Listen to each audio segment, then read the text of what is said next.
আসসালামু আলাইকুম। কেমন আছেন সবাই? সকলকে স্বাধীনতা দিবসের অনেক অনেক শুভেচ্ছা ও অভিনন্দন। দোয়া করি সকলে অনেক অনেক ভালো থাকুক, এই স্বাধীনতা চির অমর হোক। আমরা আজীবন স্বাধীনভাবে আমাদের এই স্বাধীন দেশে যেন এভাবেই বসবাস করতে পারি। স্বাধীনতা শব্দটা ছোট হলেও এর গুরুত্ব যে কতটা অপরিসীম তা আশা করি আমরা এতদিনে বুঝেছি। বিশেষ করে গত 15 বছরে তো অবশ্যই বুঝেছি। আর স্বাধীনতা দিবসের যে গুরুত্ব, যে তাৎপর্য, এটা আমরা উপলব্ধি করিনি ওইভাবে। হয়তো নিজে নিজে বুঝেছি বা নিজেকে বুঝিয়েছি, বাবা মার থেকে শিখেছি, বড়দের থেকে শিখেছি।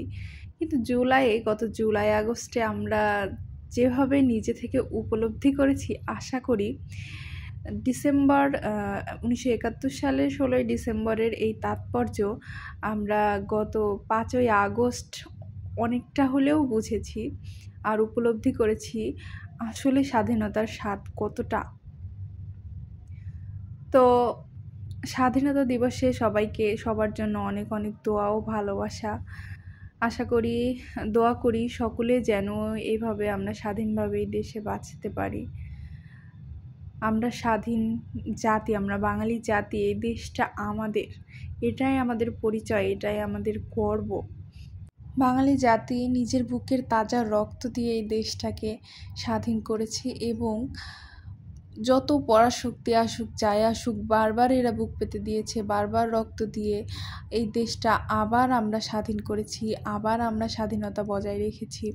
বারবার দেশের মানুষ, আসলে আমরা দেশটাকে অনেক ভালোবাসি। আমরা যতই বলি এই জেনারেশন বা পরের জেনারেশন আমরা আগের মতো দেশটাকে ভালোবাসি না, বা আগের মতো এখন যুদ্ধ হলে আর আগের মতো এইভাবে আমরা দেশটা স্বাধীন করব না, আমরা হয়তো শত্রুদের হাতে দেশটা তুলে দেব।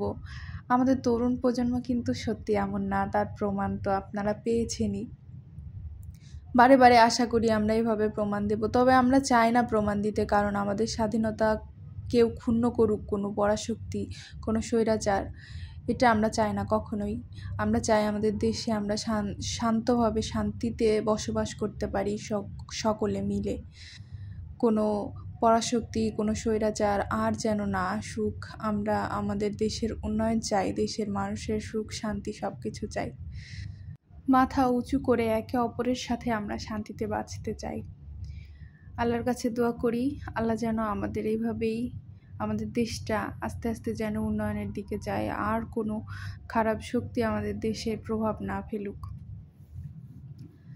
গত জুলাই মাসে আমরা হয়তো অর্ধেক, মানে 71-এর অর্ধেক বলা যায় না, কারণ বর্তমান সময়ে আমরা নতুন একটা 71 দেখেছি, এমনই বলা যায়। 71-এর সময়টা দীর্ঘ 9 মাস ছিল, এই সময়টা অল্প সময় ছিল।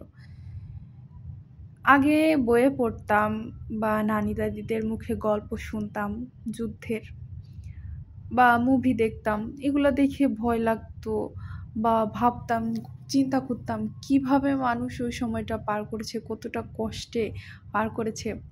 আর ভাবতাম যে যখন 16 ডিসেম্বরে দেশটা স্বাধীন হয়ে গেল, তখন তাদের মনের কেমন আনন্দ, কেমন যে সেই ফিলিংসটা ছিল, সেটা শুধু কল্পনা করতাম।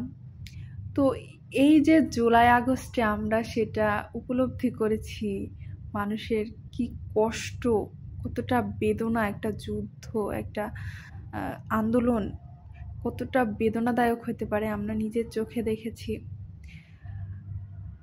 ওই সময়টা আমরা যুদ্ধের মতো একটা পরিস্থিতি, যুদ্ধ, আর আগের যুগের আগে যে 71-এ যে যুদ্ধ ছিল, এইটা কম্পেয়ার করলে বুঝতে পারি যে আসলে সেই সময় মানুষ বুকে কতটা পাথর বেঁধে নিজের পরিবারের একমাত্র সন্তান বা একমাত্র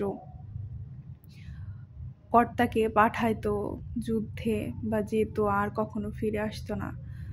এটা সত্যি অনেক কষ্টদায়ক। তারপরেও আমরা সেই সময়টা পার করে এসেছি এই স্বাধীন দেশে। দেশটা আমরা পেয়েছি তাদের এইসব মহান মুক্তিযোদ্ধাদের ত্যাগের বিনিময়ে আমরা দেশটা পেয়েছি। এটা আমাদের কাছে সত্যি, আমরা অনেক ভাগ্যবান। সেই সকল শহীদদের প্রতি অনেক অনেক শ্রদ্ধা। দেশকে ভালোবাসুন, দেশের মানুষকে ভালোবাসুন, নিজে ভালো থাকুন, অপরকে ভালো রাখুন। ধন্যবাদ।